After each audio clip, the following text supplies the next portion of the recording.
என்ன அதிக பிரசிங்கத்தனமான இது அதிக பிரசிங்கத்தனம் தேவையில்லாத கேள்வி. நான் கோபப்பட நினைக்கக்கூடாது. அசிங்கமா இல்லையா உங்களுக்கு? ஒரு கட்சியினுடைய தலைவர்னா நான் என் கட்சியிலிருந்தே நான் வந்து பிஜேபியில் ஜாயின் பண்ணி 2021 26 ஓட்டு ஜெயிச்சிருக்கேன். இப்படி இந்த மாதிரி கேள்வியெல்லாம் கேட்கறதுக்கு திமுக அவங்க ரூபா கொடுத்துருக்காங்களா?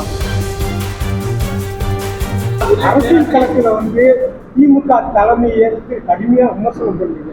தேர்தல் களம் வந்தால் மட்டுமே அவங்க வெற்றி பெறுவதற்கு மறைமுக உதவி பண்ணுறீங்க. அந்த மாதிரி கருத்து எப்படி கருத்து? இது மோசமான கேள்வி. இல்லை ஏன்னா ஆதாரத்தோட இதெல்லாம் வந்து என்ன அதிக பிரசிங்கத்தனமான கேள்வி. திமுக வெற்றி பெறதுக்கு நான் எப்படி உதவ முடியும்? நான் எப்படி ஜெயிச்சேன்? அப்போ இது அதிக பிரசிங்கத்தனம் தேவையில்லாத கேள்வி. நான் கோபப்பட நினைக்கக்கூடாது. இந்த மாதிரிகளே அடுத்த தலைவர்கிட்ட நீ கேட்காது. அசிங்கமா இல்லையா உங்களுக்கு? ஒரு கட்சியினுடைய தலைவர்னா நான் என் கட்சியிலிருந்தே நான் வந்து பிஜேபியில் ஜாயின் பண்ணி 2021 26 ஓட்டு ஜெயிச்சிருக்கேன். இப்படி இந்த மாதிரி கேள்வியெல்லாம் கேட்கறதுக்கு திமுக அவங்க ரூபா கொடுத்துருக்காங்களா? இல்லை நீ திமுக கைக்கூலியா நீங்கள்? இல்லை திமுக போட்டியிடும் போது நீங்க வந்து பாஜக வந்து கடுமையாக ஒர்க் பண்ணாங்க.